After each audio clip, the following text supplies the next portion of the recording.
Theresa May's cross-party Brexit stitch-up with Jeremy Corbyn has been revealed as a farcical attempt by the Prime Minister to win support for her hated divorce deal. The Conservative government has reportedly pledged to agreeing a so-called temporary customs arrangement in order to convince their Labour opposition to support the Brexit divorce deal. The compromise will see the 26-page political declaration on the future relationship redrafted to display a commitment to negotiate a customs union, covering goods, with the EU that would last until 2022. The Prime Minister's theory sees the arrangement expire shortly after the next general election, which is due to be held on the 5th of May, 2022 under the Fixed-Term Parliaments Act 2011. The temporary nature of the deal would give each party the freedom to campaign for their own preferred future relationship vision. The compromise offer prevents Britain from pursuing an independent trade policy and would see Britain aligned to a wide range of EU single market regulations on goods and workers' rights. Alex Phillips,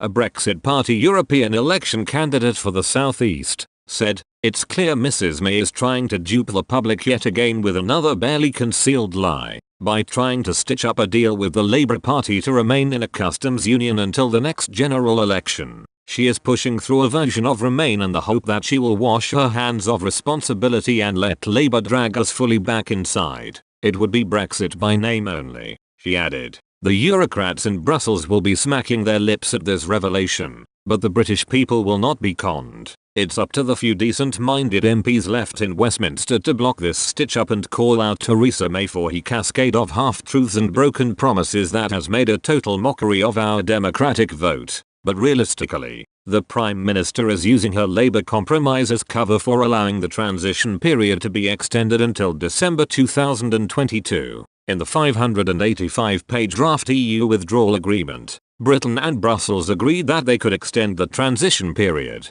during which the country remains in the EU's single market and customs union, to avoid the Irish backstop from being triggered. The 21-month period, which was negotiated in order to work on the future relationship without any cliff edge, is currently being eaten away every day that Britain remains an EU member state. The divorce deal reads, the Joint Committee may, before the 1st of July, 2020, adopt a single decision extending the transition period up to the 31st of December, 2022. This renders the offer of a temporary customs deal to Labour entirely irrelevant because there is already a ready-made soft Brexit option negotiated in the divorce deal. Meanwhile, Conservative MPs are ratcheting up the pressure for Mrs May to set out a timetable for her resignation. Sir Graham Brady, chairman of the 1922 Committee of Tory backbenchers, is due to meet the Prime Minister today to demand a proper timetable for her departure. Sir Geoffrey Clifton Brown,